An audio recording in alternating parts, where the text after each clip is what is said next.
আওয়ামী লীগের কার্যক্রম নিষিদ্ধ হয়ে গিয়ে 21 দিন আরা যে 7 দিনে ফতেয়া দিই এবং আমাদের এই ফতেয়া কোনো শোকের না, এটা আনন্দের ফতেয়া। আওয়ামী লীগের মতো সন্ত্রাসী সংগঠন গণহত্যাকারী সংগঠন নিষিদ্ধ নিষিদ্ধের খুশিতে আরা চট্টগ্রামের ভাইক করলো আন্দোলনের বাইক করলো আর 7 দিনে ফাতিয়া আয়োজন করি এবং আড্ডা এবং গান আয়োজন করি।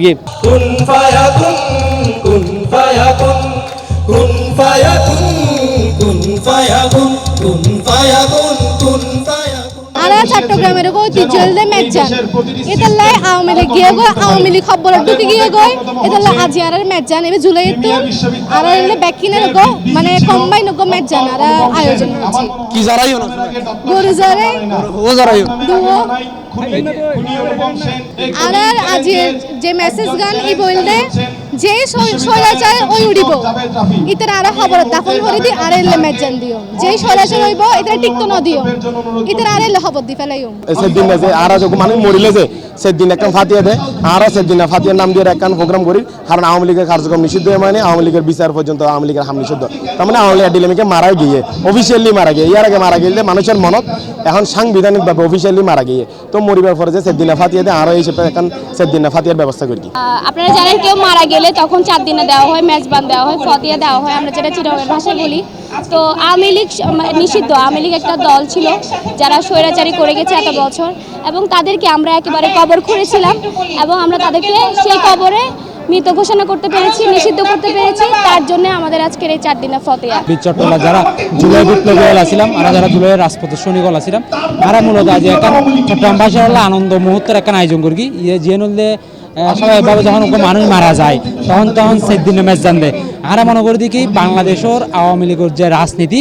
গত কিছুদিন আগে ইন্টারিম গভর্নমেন্টের রায়ের মাধ্যমে তাদের কার্যক্রম নিষিদ্ধের মাধ্যমে মূলত তাদের রাজনীতির অপমিত হয়ে যে জুলাইয়ের একটা বড় ধরনের দাবি আছে এই যে এত বড় একটা খুশির সংবাদ আরা পাই দিয়ে লাইভ লিয়ারে আর চট্টগ্রামবাসী লইয়ারে আজ একটা ম্যাচ জানার আয়োজন করি এবং আর যে সেদিন ম্যাচ জান হিসেবে চট্টগ্রামে যে প্রচলিত আছে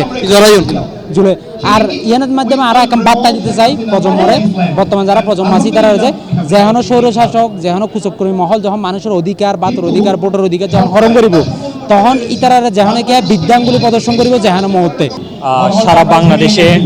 আনন্দঘন পরিবেশটাকে যাতে জনসমুদ্রে পরিণত হয়েছে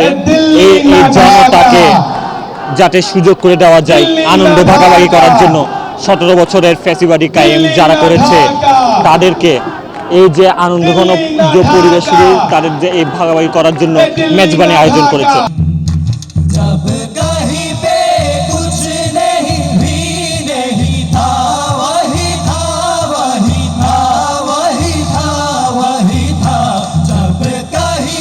আমি এটাকে একটা ষড়যন্ত্র মনে করি ছোটখাটো বিষয় নিয়ে পেক আইডি খুলে একজন আরেকজনের বিরুদ্ধে পাল্টা স্ট্যাটাস দিয়ে আমাদের ঐক্যকে বিনষ্ট করার এক ষড়যন্ত্র আজকে চলছে। আমরা জানি যে বাংলাদেশের উপর বাইরের নানান ধরনের অপশক্তিগুলো কিনা সারাক্ষণ কিন্তু দৃষ্টিপাত করে চলেছে নানান রকম ষড়যন্ত্র এখনো বাংলাদেশকে নিয়ে হচ্ছে নানান রকম হচ্ছে গিয়ে ষড়যন্ত্র অনেকভাবে ইমপ্লিমেন্ট করা হচ্ছে। দুলিতেছে তরি ফুলিতেছে জল ভুলিতেছে মাঝি পথ ছিড়িয়াছে পালকে ধরিবে হাল আছে কার হিম্মত